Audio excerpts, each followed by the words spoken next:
In 2026, privacy is no longer a policy problem, it's a production problem. Leaders are discovering the brutal truth.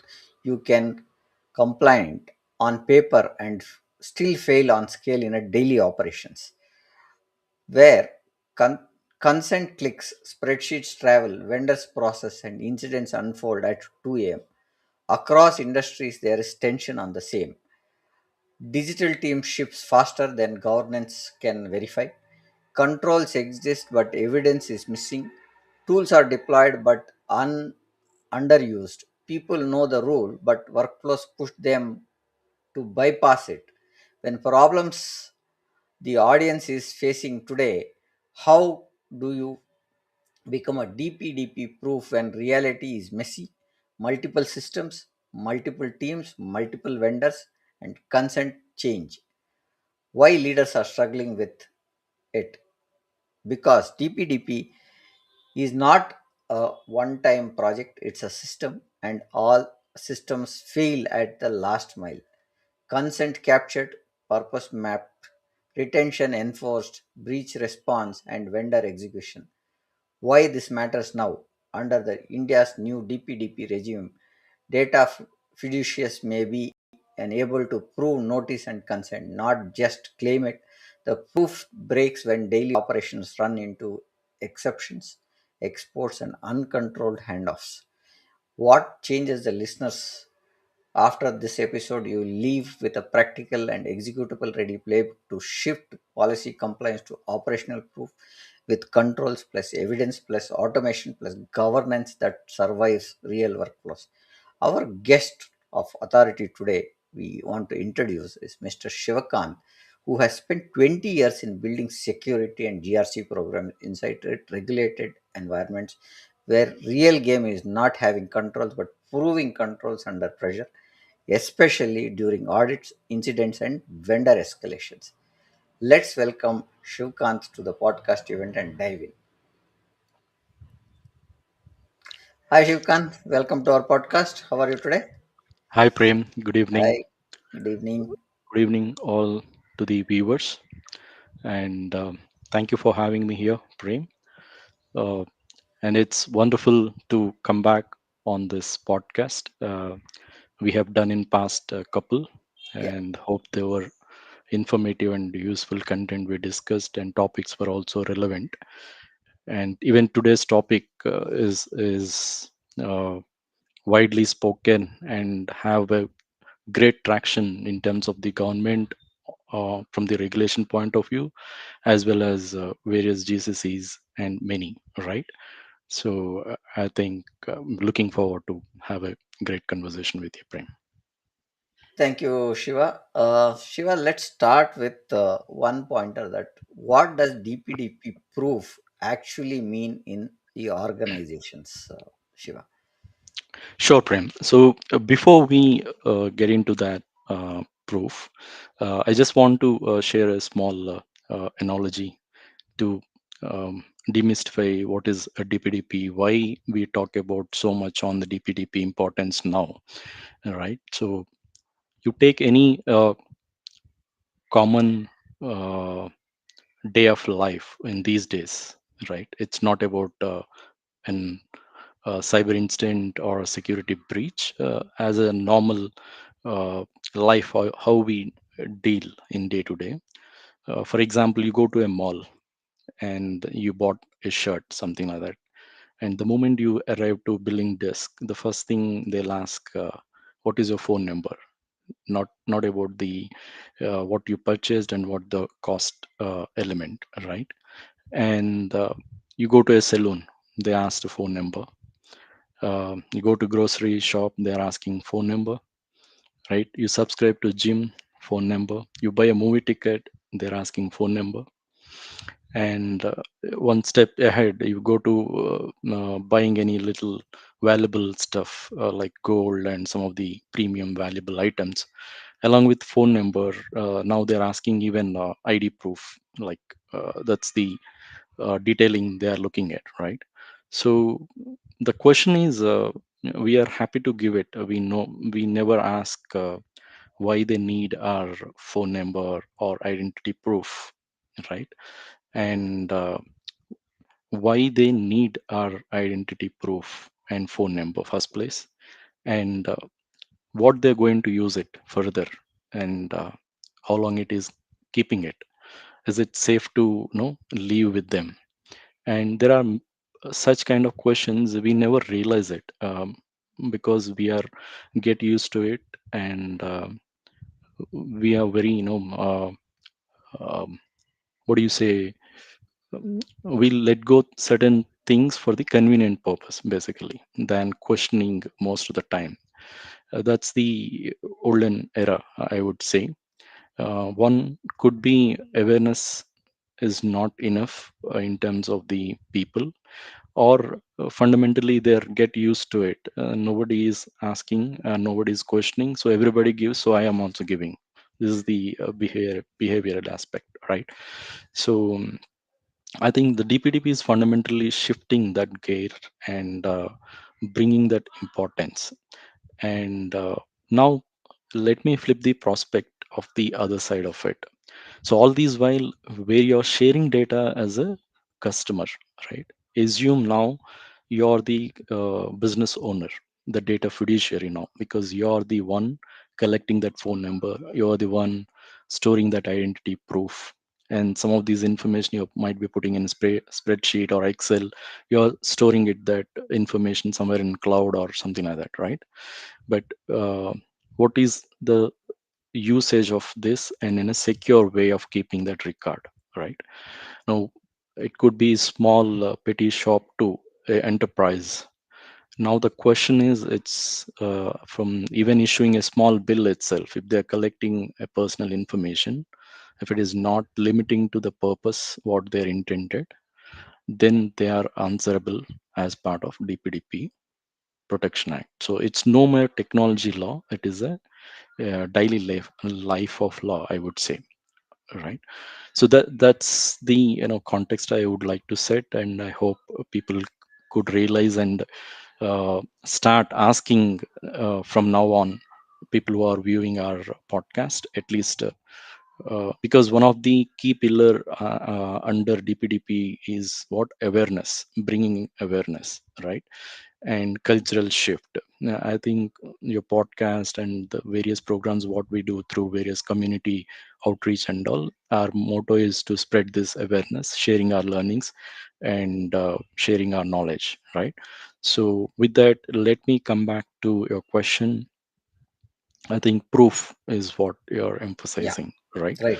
Right. So if you look at many organizations, in paper they look like DPDP compliant, meaning they might have security tools, they might be using vendor agreements, and audits are passed, and consents are taken. But from the DPDP standpoint of view, um, how often you have reviewed this agreements, right? Second, the purpose what you collected, are you using for the same purpose, or how long you have been retaining this information? Is the deletion is frequently happening, or it is just clearing the audit, right? So these are the reality check and the compliance check. So people can have the compliance check as a proof uh, checkbox, but in reality some of the things are not meeting the compliance. So in paper they might look compliance, but on the daily readiness of operations are failing, that leading to incidents and failing at DPDP compliance at large. So you may ask, so what could be the no uh, next, how do we address this? um, I think they have uh, go through the what DPDP recommendations, and have a proper consent in place, and limit the collection of data. That's the I would say mantra. Don't excessively keep the collect the information, and storing also would be a major challenge these days. Don't over store information. Uh, have the retention period defined, and securely you clear the data when is not required, so that you will minimize the risk of keeping uh, information. Yeah, over to Prem. Got it, Shiva. So, what is the difference we are having when DP controls and being able to prove with them with any evidence at the moment across apps, teams, and vendors, Shiva? um, can you repeat? Yeah. So, what is the difference between having DPDP controls and being able to prove them with evidence at the moment across apps, teams, and vendors? So uh, so these proofs are not, as I said in previous point, proofs is not just limiting to checkbox, right? Hmm. So many applications when we develop, it's mostly not limiting to in-house. There will be a collaboration between external third parties, and so on and so forth, right? So when you give it to third party, and third party further it may give it to the some of their supporting uh, teams. Basically we will not have a uh, larger visibility in terms of the third parties and further what they are outsourcing. So that's where but the responsibility as a data fiduciary, it remains with us.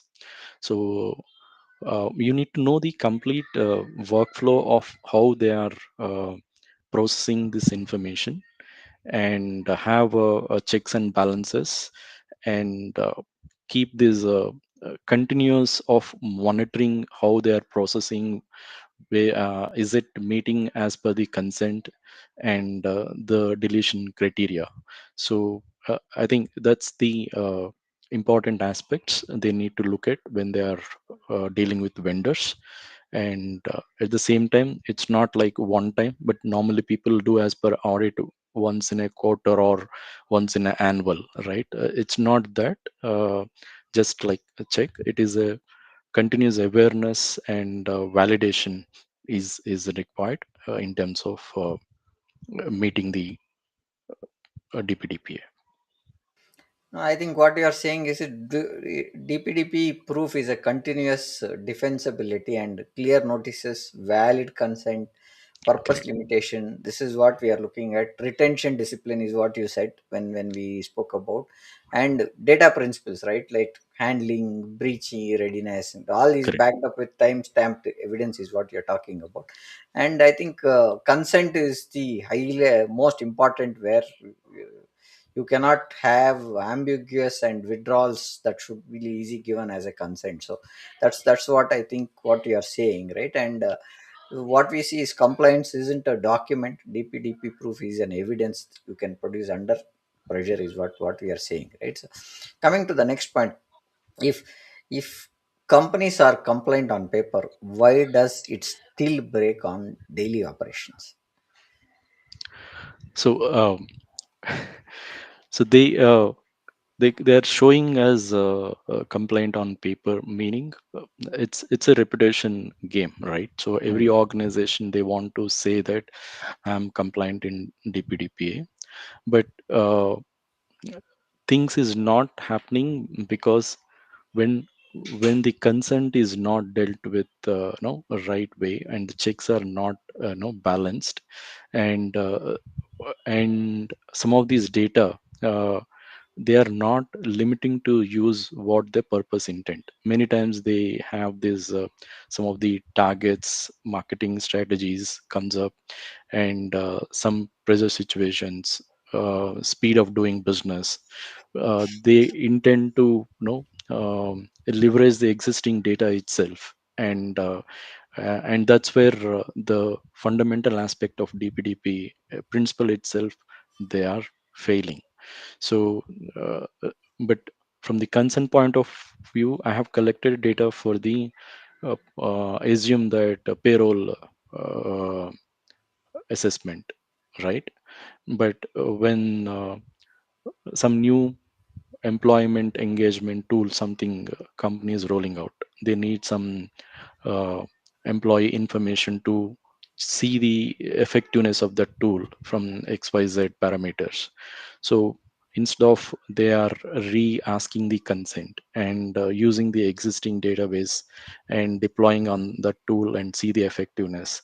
So in that process, there could be chances of leakage of that data, Hmm. or if it is left out at a POC state and not, roles defined, responsibilities are not given, ownership is not defined, and these databases or something, it is inappropriately left, it not cleaned up after that. So all these gaps eventually is, leading to data leakage. And we all know that human is the weakest link any of these things, right? So the baseline, if you look at the DPDP, it is all about protecting your data. So, and why they are asking limiting to the purpose, so that you don't repeatedly use the information which is available with us. So you will limit the scope of exposing our personal information for various other aspects. So, but in reality, it's not happening that way. That's where some of these uh, issues are cropping up.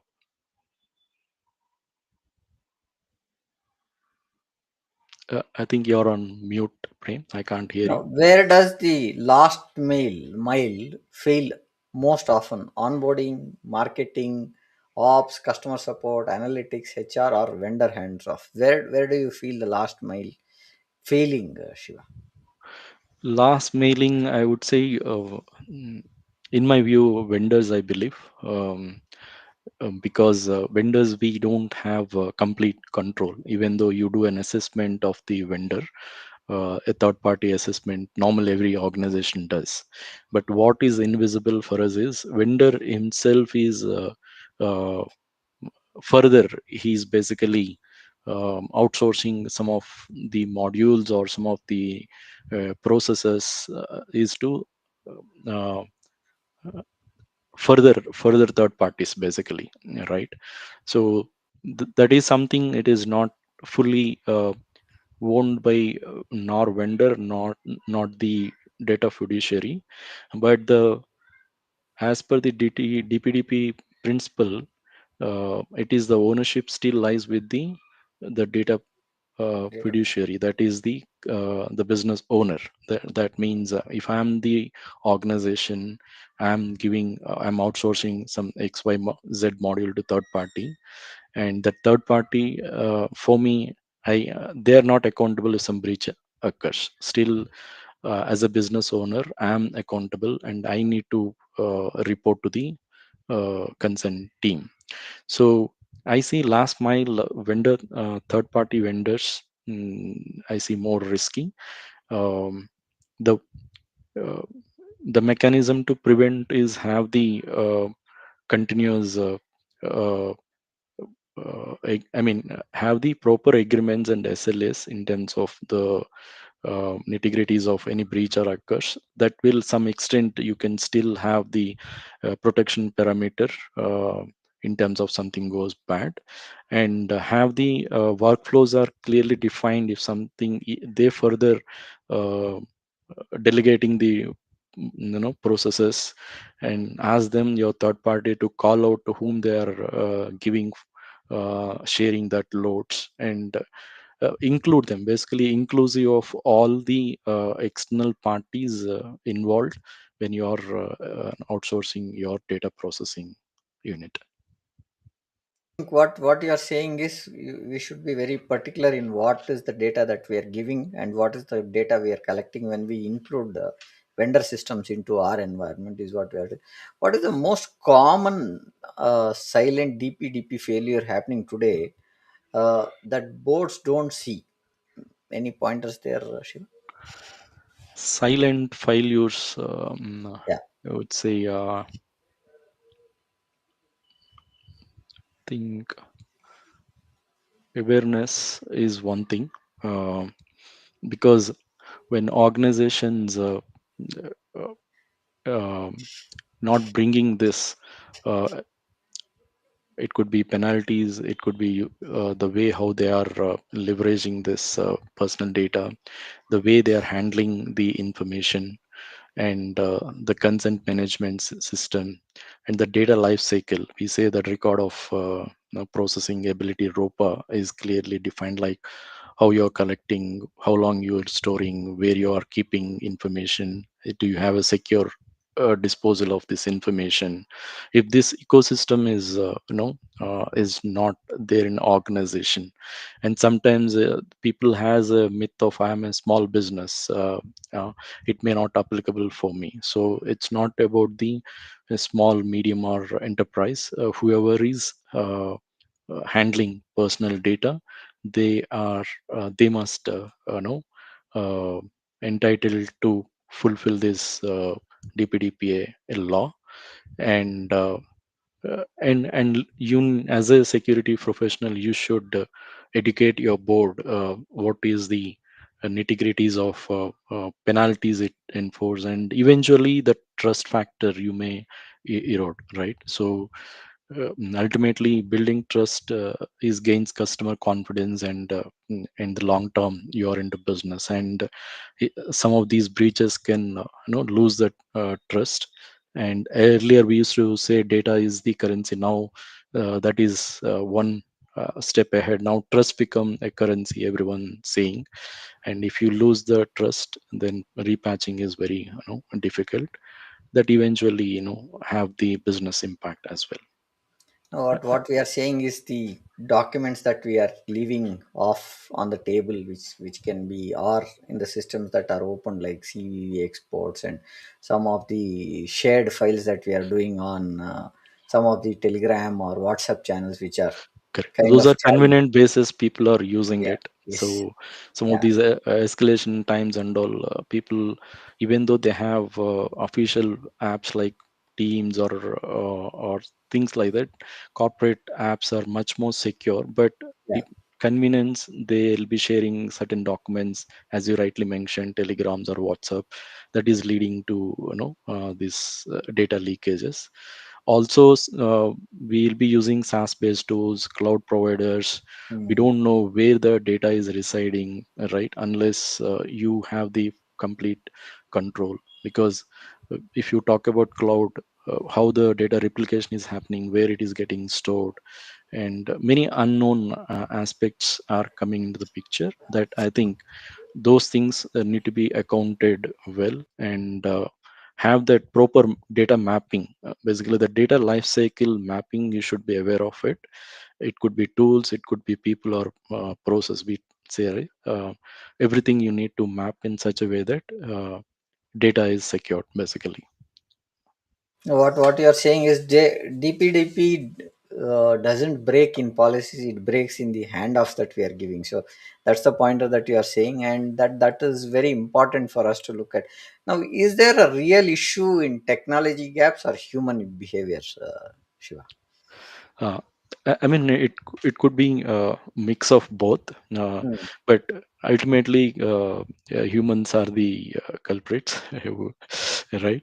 So any exception when happens, when some senior person asks something, an admin is can't over dominate him and something like that. Most of the exceptions will lead to no gaps, I would say. uh, but if it is not uh, handled by human, then system can't know that emotion, right? So basically that's where non-emotional aspects can be handled through automating resources mostly. And one best example I would recall is zero trust. Now, yeah, we have like encryption in place, IAM, and various other security tools are in place, but still firewalls exist, your network policies, ACLs, everything is there into the system. But what happens many times, this convenience over dominant, or superior authority can over dominant at times.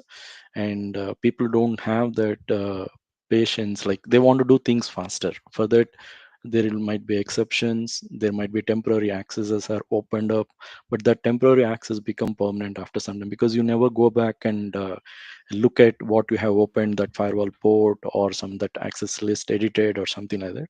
The temporary experimenting or allowing that for urgency purpose to enable the business, people overlook sometimes, that will eventually leave the gap.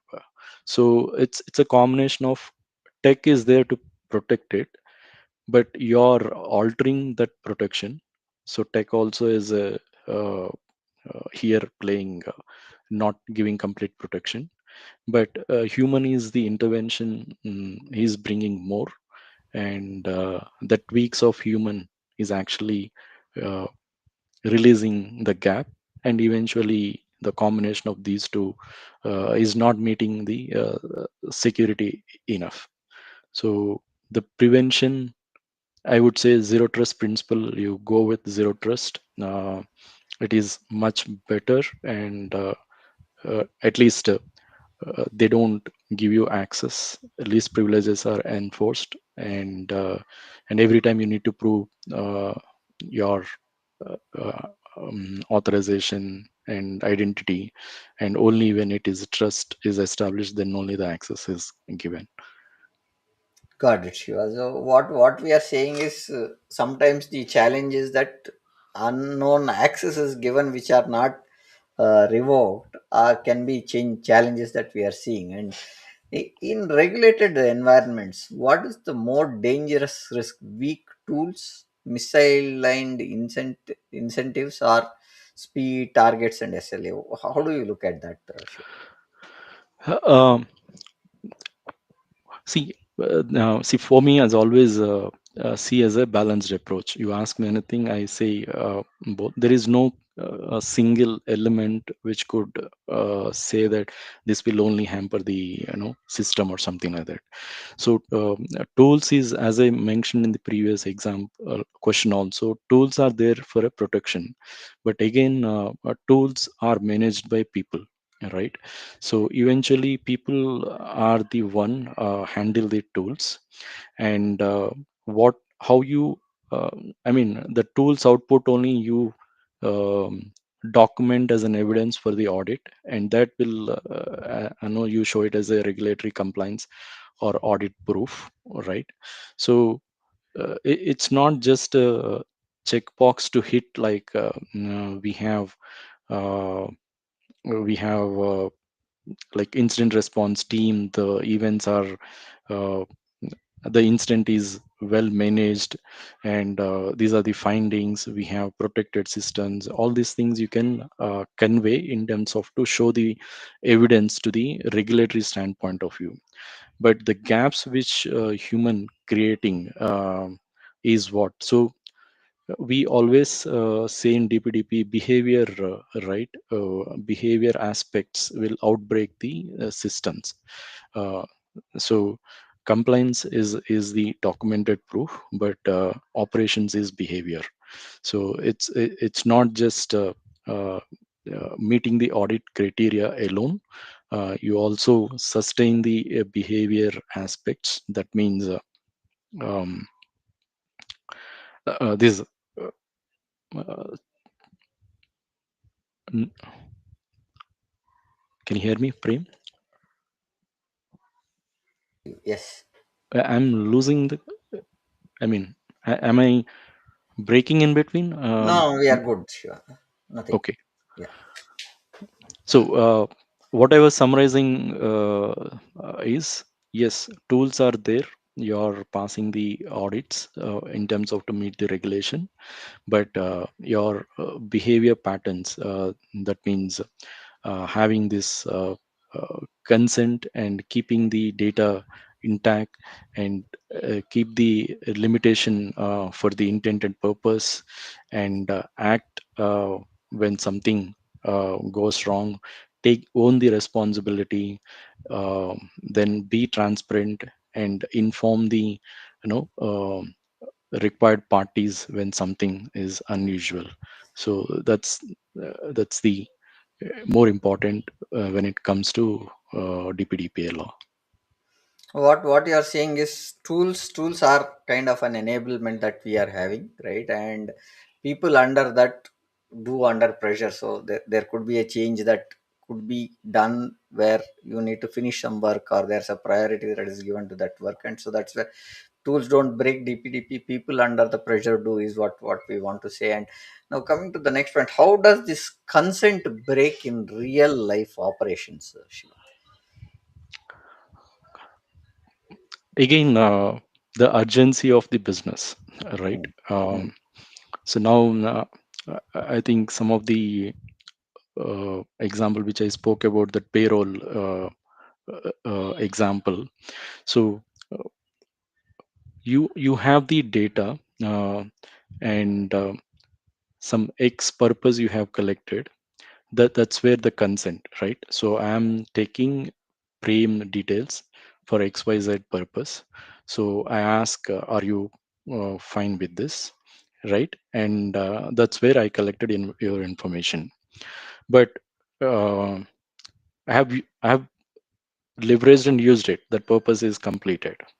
But there is something else coming up, and I don't have so much of time to wait and re-ask your consent. That is one aspect. Second, uh, the shorter timelines to meet the business uh, needs, meet these this revenue market, hitting the market, time to market it basically. Then anyway, convenience basically. I have data. Why should I go back and ask? Any of these people are taking it sometimes granted, right? All are my employees only. Why should I again go back and ask? I can save some time, speed, right? People are looking at speed, but they're not looking mm. at the repercussions of what it is going to come. And because all these while this is not a law or Law, enforcement, yeah. right? So people, that cultural shift or behavioral, that's what I'm saying, that the cultural behavioral shift has to come to the system with this act. This law. Otherwise, we are used to it for very long years. And in India context, we never take data. Personal data is so much serious, like like Series. Western countries, right? This Mm, also could be one game changer, I would see, from the people start respecting how we deal the information. Earlier we are see most from the Western point of view, businessing to European Union or in something like that. I think similar uh, way people start looking Indian handling of data also much higher in terms of the establishing the trust. So coming back to your consent is breaking because of the speed and taking it granted of information what they have, and they're not limiting the what purpose they have collected in the consent, and data is over consuming or keeping it for multiple purposes than intent. no, no, no. That's where it What is you're failing. saying, what you're saying is data must be clearly explained for the purpose that is being collected. Consent must be tied to a specific purpose, and data fiduciary may need to prove notice or consent when questioned. Right. So that's the Correct. point that you are trying to say. Like marketing may use the data beyond the original purpose, maybe analytics and retagging, support recording. So these are the pointers that there. But when you tie that consent, what you are saying is you should look at getting that consent revalidated before you reuse. That what Correct. you're saying, right? So Yes. got your point. Consent does not fail at the click level; it fails at the downstream reuse. Is what the pointer that we are trying to say. Now, why this point we've been asking in most of the pointers is because the data that we are collecting is mostly on Excel. So if you really look at, we have all the data in Excel, and Excel is a big threat now. Why is Excel the biggest threat or risk in modern GRC and DPDP operations? I mean, traditionally, if you might have seen some of the breaches happen, right? Uh, we we might have uh, the file format mostly is a spreadsheet. because one is it is convenience of storing information and sharing information. And from traditionally most of the information we get used to put it in Excel than before automation and come into the picture, right? So this is the various organizations, they still close to Excel way of keeping data, and most of the consent information also capturing in Excel format. And these Excels are very the distribution what it takes place, and the least privilege you can't enforce it. Some of these encryptions algorithms, or where this limiting not to send various people, it's easy to circulate and less enforceable from the security point of view. And the data leakage is very high. And uh, the countermeasure is something you automate and maintain a single truth of information, and minimize the spreadsheet of doing information capture. I think that's how I look at it, Prem. What you are saying is, you already told that you should look at how that evidence or role based evidence is captured, how it is stored, define the truth, and reduce the friction with automation instead of having spreadsheets, is what you're saying, or manual reporting is what you're saying, right? And Correct. the breach usually starts as a spreadsheet, because you can do a lot of automation inside the spreadsheet to get some of the malware or any code written and been fed also. That's one challenge that we are seeing using spreadsheets, is what I know. What role do third party vendors play in breaking DPDP compliance? Yeah, I think we earlier also we uh, discussed this point, yes. right? Yeah, yeah. So third parties, so for your processing, because some of the things we outsource it because everything we can't do in house, that's where we involve third parties. But from the DPDP standpoint of view, the business owner, the data fiduciary, will hold the responsibility and accountability even though you bring the third party. So that's what we need to understand from our DPDP context point of view. Um, you assess the third parties, have a proper agreements in place, and have that workflow cluster clear in case they further transferring information or processing from the third party down the another uh, some of the other vendors if they are involving it.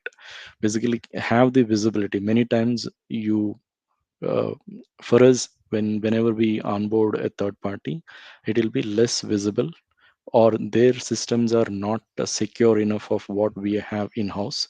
Some of the practices they may not uh, because open source kind of things they may leverage it. That's why we do a lot of integration testing before you bring in anything, right?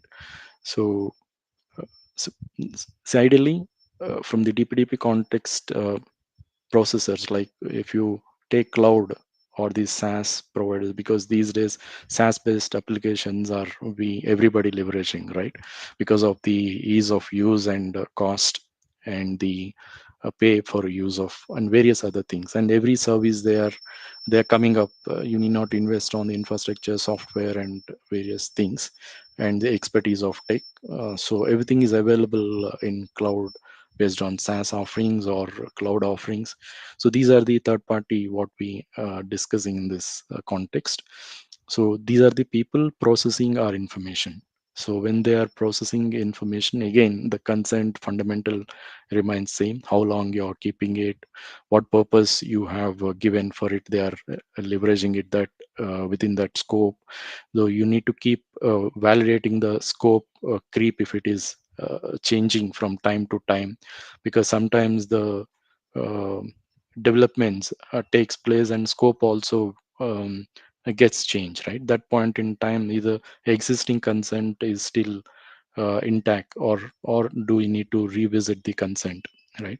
And these are the certain elements in my view we need to handle carefully when you're involving third party, because ultimately you're accountable.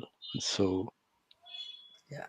Now, what I see also is how do you give consent? With that, what's one vendor control you insist that most companies still don't enforce? Is there something that we can put across?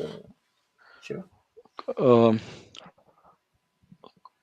control, I feel agreements, in my view, um, because that's where you have penalties, is what you enforce through agreements, just in case any unforeseen things are happening. And from the breach notification also, many times people don't be transparent enough to tell what is went wrong, right?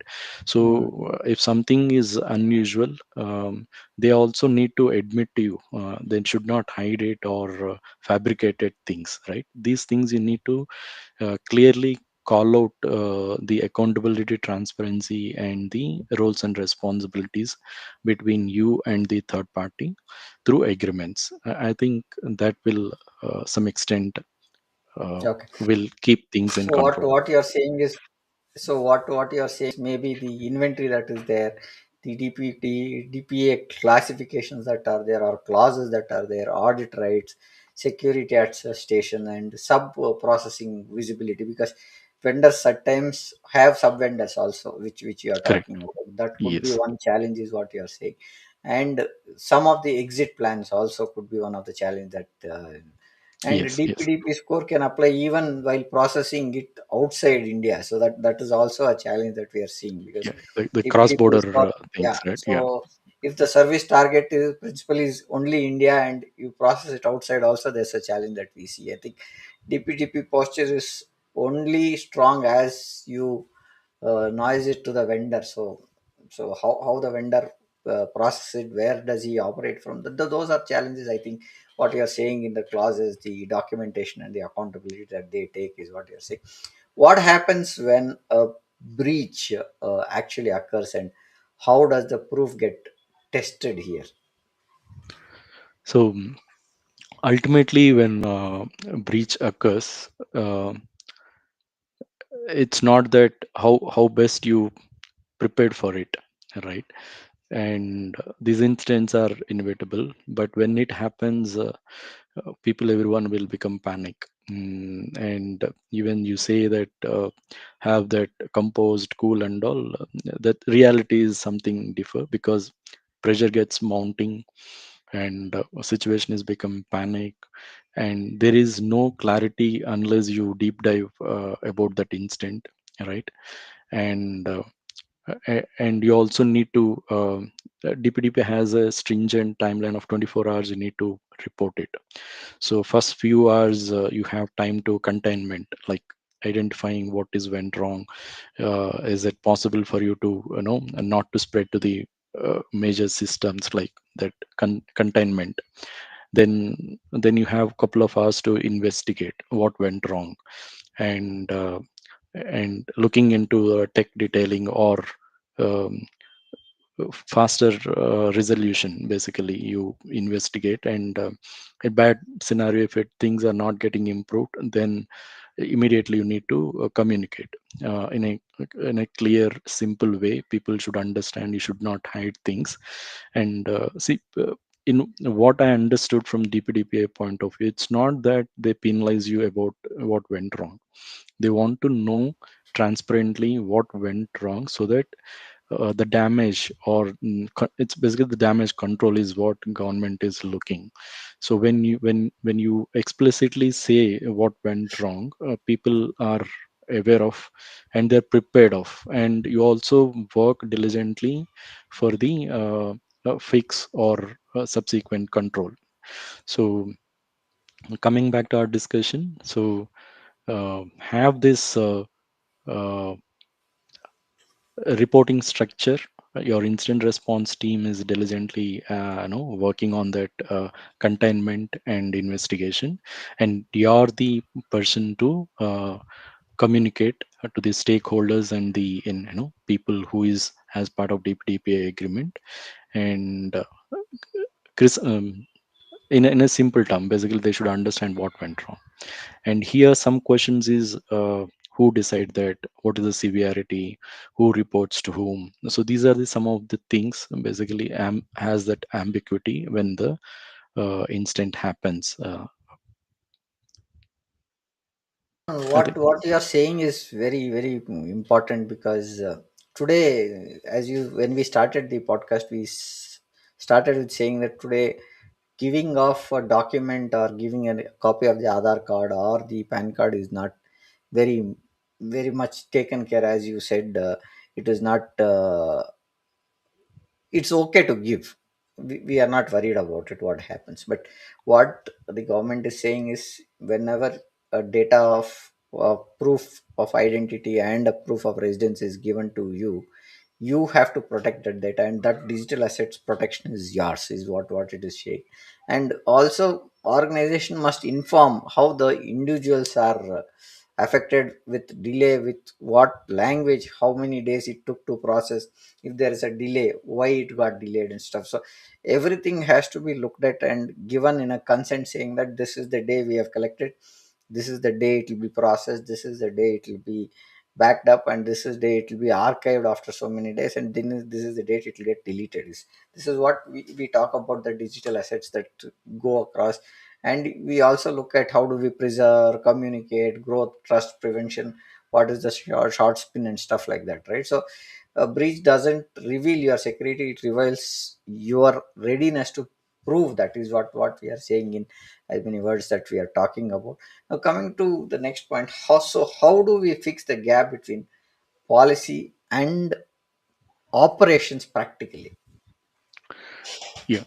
So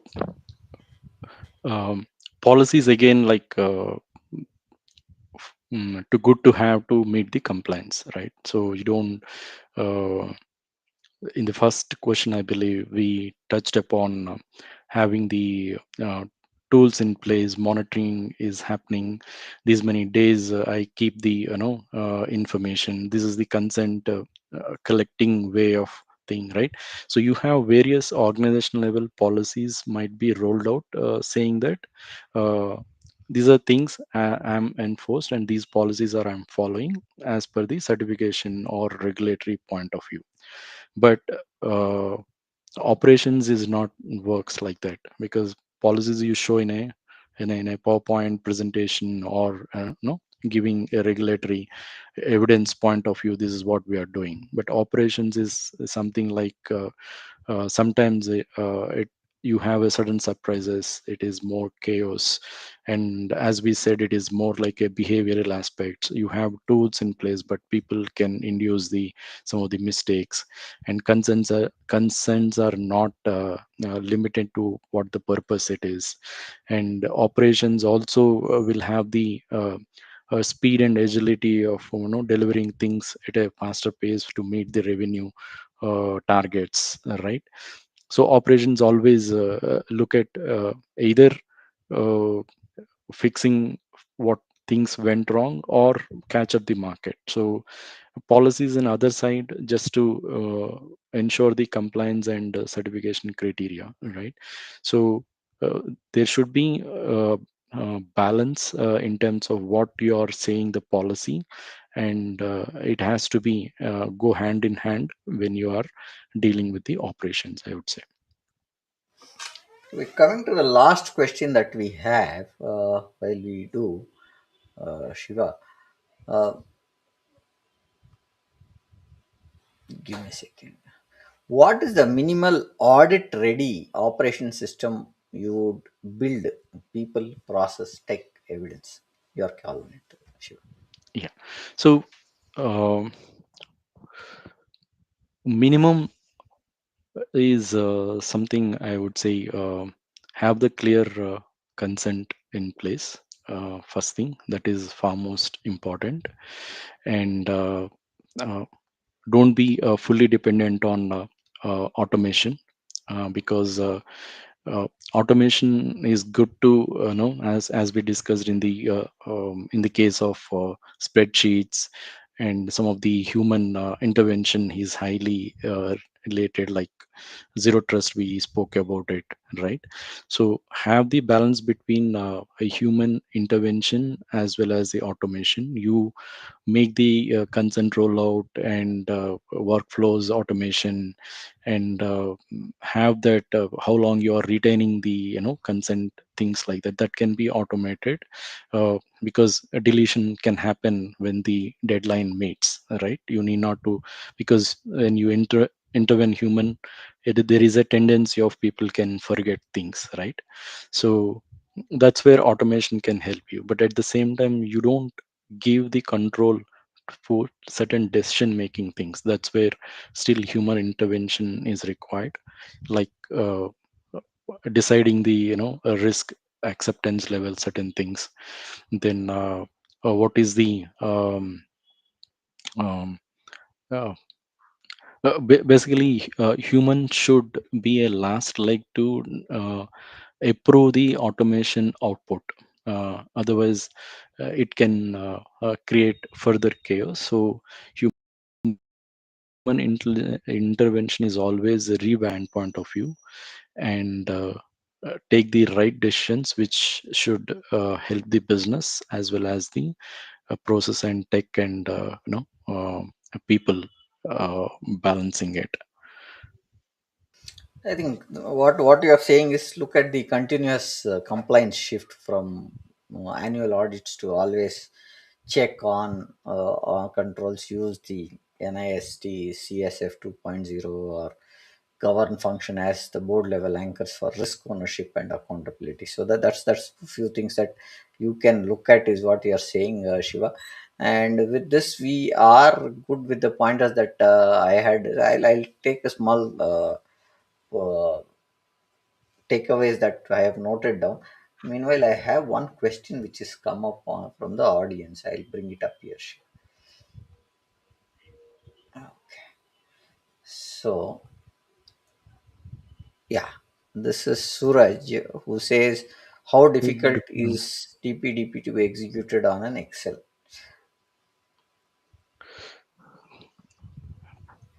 uh, I mean, if you could elaborate a little bit, executed on Excel in the sense, so are we still using Excel is asking, or No, that's the point that he's put. So, what I infer from what his point is, we spoke about the Excel being the challenge that we are seeing where you can have code written and stuff because most of the data is on Excel. So I think when you implement DPDP, can we uh, how difficult is it to have DPDP executed using an Excel sheet is what I think is.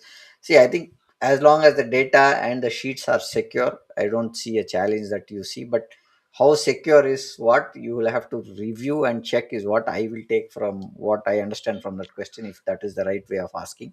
Shiva, your point, Shiva. uh, see, many advancements what we talk about, many times it's not easy for us to accommodate or change everything from day one, right? Mm. It's a whatever we spoke about the best practices and things which are uh, historical data, based on historical data, we felt that spreadsheets are, or some of the weakest data format which could be exfiltrating or sharing or easy to open up the information. So if you can have that security in place, and role based access, and having the excels also can be protected with passwords, and having proper security measures in place, and not leaving it and allowing this is information is printable, or having your DLP controls, right? Some of the, you don't allow data to be uploaded on personal devices, disabling some of these uh, uh, sharing resources, like it could be WhatsApp, or some of these app based sharing, or connecting directly, you bring on your devices, The device. USB devices, right? So various methodologies are there to protect data, not to exfiltrate. And with these certain measures, uh, what we talk about ideal situation to automate, but it doesn't mean that excels will be completely eliminated. People still might be using it.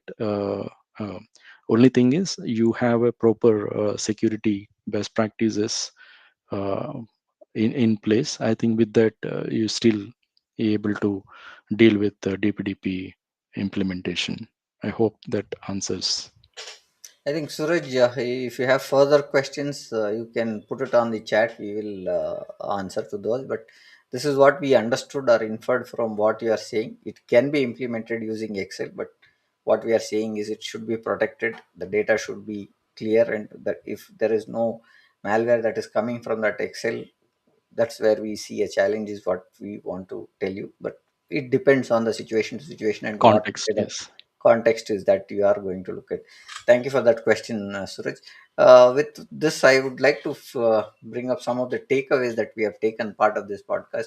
DPDP proof, evidence, not policy based PDFs, especially around consent, purpose, and withdrawal. So, this is the first point that we want to look at. Then we said compliance breaks at the last mile, which we spoke about, where we saw exports are one of the challenges, the handoffs are the second pointers, spreadsheets, what we are talking about, the Excel pointer is another point, and we also spoke about vendor sprawls, right? So vendor can bring their own sub vending.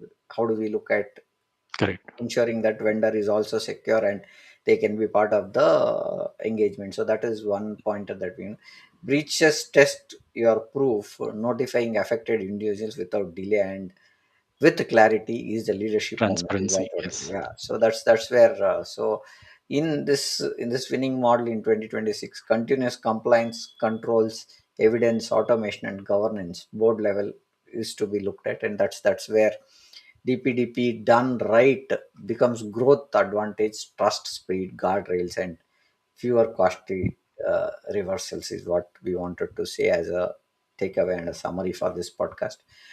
Any pointers that you want to add as a closing statement, Shiva? Sure, Prem. So one point, probably most of the people might thought about why DPDP is so important now, right? Because like unlike earlier, right? One uh, so government has put a lot of effort behind on this, because the digitalization is increasing, and the data what we're collecting at various levels, various purposes is enormous. I think we are the leading country in the world. The data what we are collecting Yeah. or generating from the digital space. Mm. So from handling standpoint of view, human is not to scale or handling point of view. It's impossible from a human level. I think to have a better governance is what they come up with this Digital Personal Data Protection Act is in nutshell. Uh, so many people ask this is only for limiting to digital records, not from the hard copies, right? Because hard copies still has a lot of governance methods. If you go any government things, still has a valid checks and balances. Is I believe whenever we give a hard copy, or record management is still good at when you have a hard copy. Digital is something people don't have a control. That's where only you can bring the control by enforcing penalties, because that's where people will feel that responsible. Otherwise nobody takes it serious, right? So that's where the FT penalties have put, and they made accountability and ownership to the who actually collects the information, so that they are responsible in collecting information. It doesn't mean that it will slow down the opportunities, right? So just want to give one last analogy is like, we've been seeing these express highways, right? And and it basically improving the user experience, It is allowing faster commute, it is giving smooth experience from the driving point of view. But having said that, it also has the speed limits for the certain line discipline, right? Otherwise it may I mean unwanted speed or uncontrolled way of doing business, I would compare with the highway. And speed limits, a certain line discipline is what I want to bring the DPDP in enforcement, so that it's not making the business slow down, it is making business in a responsible way to do it, so that later point of time whatever you collect excessive data, it will not lead for a bigger uh, breach or uncontrolled way of dealing things. So DPDP focus is more helping organization to how organizing you collect information, process and store and delete, basically the data life cycle management, so that the bigger breaches can be avoided. This is a preventive mechanism, I would say, than a scary element. Don't look at that way. And when you start giving exceptions, then there will be it will get dilute. I think that's where they're not discounted any smaller organizations, because many times people ask, I'm a very small company, right? Why do I need to have a DPO or something like that? But it's not to have compliance or DPU heavy regulated things for the organizations at a small scale. It is more like owning that responsibility, dealing personal data diligently. It's more the roles and regulation heavy from the higher enterprise and large scale businesses has the higher scope to deal with it. It's the more data, the more regulation or more work to do from data, DPDP point of view. I think that's the summary I would like to add. Thank you for that, Shiva. I think what Shiva is mentioning in as many words is you control the data which is collected, have it processed, and have that deleted or archived in the speculated time that the government has put as DPDP rules for collection of data.